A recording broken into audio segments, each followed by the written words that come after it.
एक समय था जब उम्मीदवारों का टिकट महीनों पहले फाइनल हो जाया करता था और उम्मीदवार जनता के बीच जमकर प्रचार भी करते थे।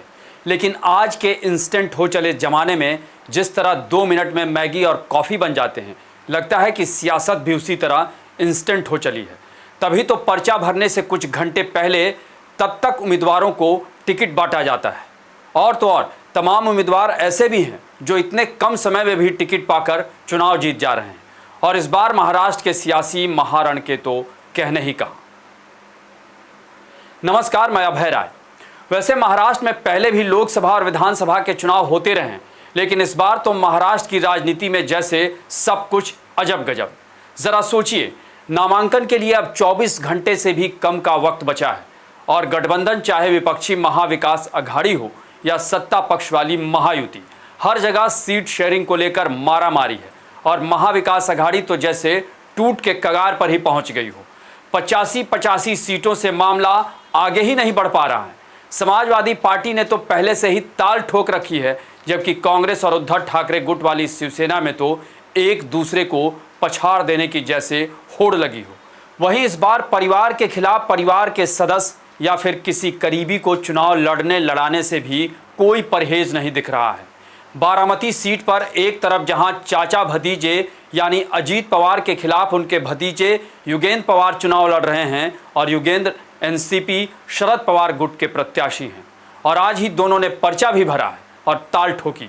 इसी तरह वर्ली सीट शिवसेना उद्धव ठाकरे गुट से उनके बेटे आदित्य ठाकरे चुनाव लड़ रहे हैं और उनके खिलाफ एकनाथ शिंदे गुट वाली शिवसेना ने मिलिंद देवड़ा को उम्मीदवार बना दिया है। यानी यहाँ भी मुकाबला बहुत दिलचस्प। आपको बता दें कि 2019 के विधानसभा चुनाव में आदित्य ठाकरे इसी सीट से पहली बार विधायक बने थे, तब गठबंधन कोई दूसरा था।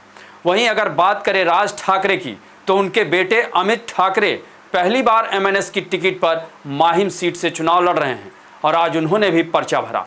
गौरतलब है कि यहाँ उद्धव ठाकरे गुट वाली शिवसेना ने अमित ठाकरे के खिलाफ भी अपना उम्मीदवार उतारकर परिवार की परंपरा को तोड़ने का ही काम किया। जैसा कि यहां से एकनाथ शिंदे की शिवसेना गुट ने भी सदा सरवरकर को उम्मीदवार बनाया है। वहीं अगर बात करें बांद्रा ईस्ट से, तो शिवसेना उद्धव ठाकरे गुट ने वरुण सरदेसाई को यहां उम्मीदवार बनाया।